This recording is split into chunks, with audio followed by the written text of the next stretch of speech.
Iran ने एक under water base दिखलाकर दुनिया को चौंका दिया है। जानेंगे इस बेस में क्या है, उसके बाद अमेरिका का रिएक्शन भी आया है। तो वहीं भारत सबसे महंगा ऑयल रिफाइनरी प्रोजेक्ट लगा रहा है। किसकी परियोजना है, क्या करने वाला है, रूस के साथ भारत ने खुल्लम खुल्ला ये बातें कही है। हमेशा की तरह जानने को मिलेगा बहुत कुछ। आइए जानते हैं इन खबरों को विस्तार। जहां तक बात है ईरान की, तो ईरान और अमेरिका के बीच में आगे क्या चल रहा है। वैसे तो ये कहा गया कि ईरान के ऊपर कभी भी हमला हो सकता है और इस हमले से ईरान के अंदर एक तबाही आ सकती है। हालांकि न्यूक्लियर जो इनके संस्थान है उनको साफ करने की बात पहले हो रही है। हालांकि डोनाल्ड ट्रंप ने इस बात को कहा है कि वो चाहते हैं कि इजराइल के एयर स्ट्राइक से पहले ही बेहतर हो कि ईरान अपनी समस्याओं का समाधान कर ले और ईरान यहाँ पर जो न्यूक्लियर डील है, गतिविधियां हैं, उन गतिविधियों को समाप्त करे। अमेरिकी राष्ट्रपति डोनाल्ड ट्रंप ने गुरुवार को कहा कि उन्हें उम्मीद है कि ईरान के परमाणु संकट को इजराइल द्वारा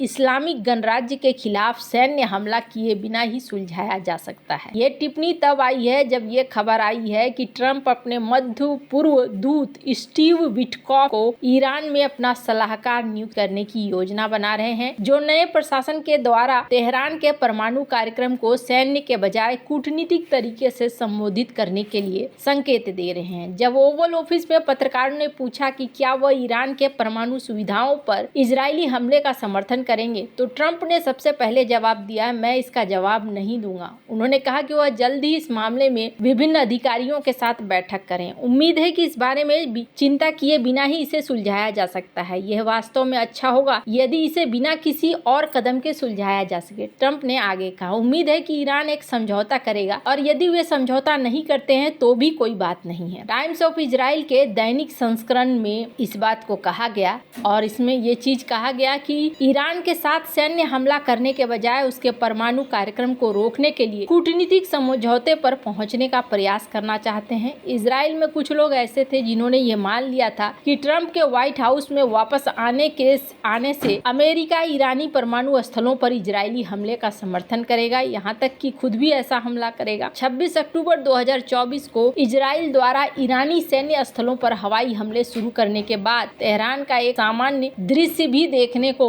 मिला कि वहां हलचल मची थी। ईरानी तेल और परमाणु स्थलों पर हमला न करने के सार्वजनिक रूप से इजराइल को बताने के लिए अपने पूर्ववर्ती जो बाइडेन की आलोचना भी की गई थी। ट्रंप ने तर्क दिया था कि बाइडेन को इजराइल के अगले कदम के बारे में सार्वजनिक रूप से बताना नहीं चाहिए था। कहा जा रहा है कि नए अमेरिकी राष्ट्रपति युद्ध के साथ अपना कार्यकाल शुरू नहीं करना चाहते हैं। ईरान को परमाणु हथियार हासिल करने से रोकने के लिए दृढ़ समझौते में रुचि रखते हैं और उनका आकलन है कि ईरान उनके नेतृत्व में बातचीत की मेज पर दौड़ेगा। यहाँ कहा जा रहा है कि मैं विटकॉफ को निश्चित रूप से कोई ऐसा व्यक्ति मानता हूँ जो युद्ध विराम की बात करे, जो युद्ध की बात न करे। ट्रंप ने अपने दूत विटकॉफ को उस समझौते को हासिल करने का श्रेय दिया जो महीनों से मायावी था। ये देखते हुए दोनों पक्ष विटकॉफ को पसंद करते हैं। ट्रंप ने कहा कि स्टीव के बिना ये सौदा कभी नहीं हो सकता है। ट्रंप ने चेतावनी दी कि ये सौदा कायम रहना चाहिए, लेकिन अगर ऐसा नहीं होता है तो बहुत सारी समस्याएं होंगी। जहाँ देखने को मिल रहा है ये सब कुछ हो रहा है, वहीं एक बड़ी चीज ये भी देखने को मिल रहा है कि यहाँ ईरान का एक अंडर वाटर बेस देखने को मिला है। इन्होंने एक वीडियो रिलीज करी है जिस वीडियो में इन्होंने दिखाया है कि कई तरह के बोट हैं जो बोट यहाँ लड़ने के लिए तैयार हैं। हालांकि इस बेस के बारे में बहुत ज्यादा खुलासा नहीं किया गया है, पर कहा जा रहा है कि यह अंडर वाटर है। अब किस तरीके का है इसके बारे में कुछ भी नहीं है। कुछ इस तरीके की तस्वीरें भी आ रही है। अब ये कितना सच है कितना गलत है, पर हाँ कहा जा रहा है कि शायद ईरान के समुद्री तटों के आसपास ऐसा कुछ है जो बनाया जा रहा है या बन चुका है। ईरान इस तरह के वीडियो पहले भी रिलीज करता रहा है। अब आपके मन में ख्याल आएगा कि आखिरकार ये इस तरह के वीडियो क्यों रिलीज करते हैं, तो इसके पीछे कारण है। कारण ये है कि ये दिखलाना चाहते हैं कि हम कमजोर नहीं हैं। असल में ये भी युद्ध में नहीं जाना चाहते हैं। ये चाहते हैं कि युद्ध ना हो, लेकिन ये दिखलाकर कोशिश करते हैं कि तुम ये मत सोचो कि अगर युद्ध होता है तो हम भी तुम्हें नुकसान पहुंचाएंगे। ऐसा नहीं है कि तुम्हें नुकसान नहीं पहुंचाएंगे। अब ये ताकत तो दिखा रहे हैं एक दूसरे को, पर देखना होगा क्या समझौता हो पाता है यहाँ पर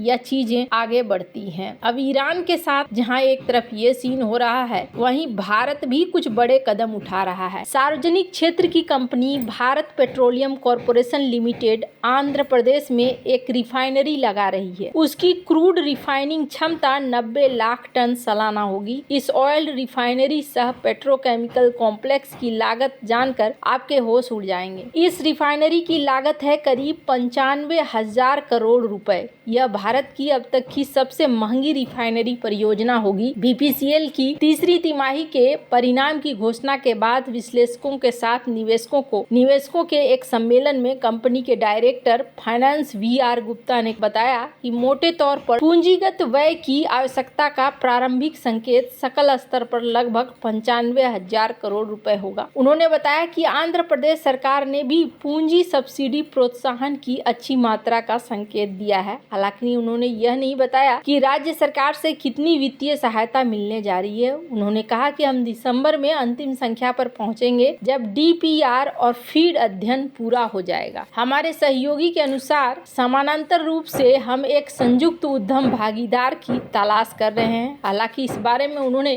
कोई विवरण नहीं दिया। उनका कहना है कि इस बारे में अंतिम निवेश निर्णय FID से 48 महीने में रिफाइनरी चालू होने की संभावना है। रिफाइनरी का विवरण देते हुए उन्होंने कहा कि यह एक कोस्टल रिफाइनरी होगी। यह कहाँ लगेगी, इसके लिए भूमि की पहचान की गई है। उन्होंने कहा कि हम 6,000 एकड़ भूमि की तलाश कर रहे हैं। भूमि की पहचान कर ली गई है और अधिग्रहण प्रक्रिया शुरू होने वाली है। इस प्रोजेक्ट का DPR और फीड स्टॉक अध्ययन पूरा होने में 6 से 9 महीने लगेंगे। उन्होंने कहा कि कोई भी वित्तीय निर्णय लेने से पहले काफी मात्रा में पूर्व निवेश होने की जरूरत है। BCCL की इस रिफाइनरी की क्षमता 9 मिलियन टन प्रति वर्ष होगी। इसमें पेट्रोल और डीजल 3 से 3.5 मिलियन टन, पेट्रोकेमिकल्स 3.8 से 4 मिलियन टन फीड स्टॉक का उत्पादन होगा। BPCL भारत की तीसरी सबसे बड़ी तेल रिफाइनरी है, जो सरकारी स्वामित्व वाली इंडियन ऑयल कॉर्पोरेशन और रिलायंस इंडस्ट्री लिमिटेड के बाद है। वर्तमान में मुंबई में 12 मिलियन टन प्रति वर्ष, केरल में 15 मिलियन टन, मध्य प्रदेश में 7 मिलियन टन रिफाइनरी का मालिक है। इसके असम के नुमलीगढ़ में एक रिफाइनरी थी, लेकिन इसे ऑयल इंडिया लिमिटेड को देनी पड़ी। यह तब हुआ है जब BPCL के प्राइवेटाइजेशन की बात चल रही। तब असम समझौते का सम्मान करने के लिए नुमालीगढ़ इकाई को सार्वजनिक क्षेत्र के भीतर रखने के लिए यह हस्तांतरण किया गया था,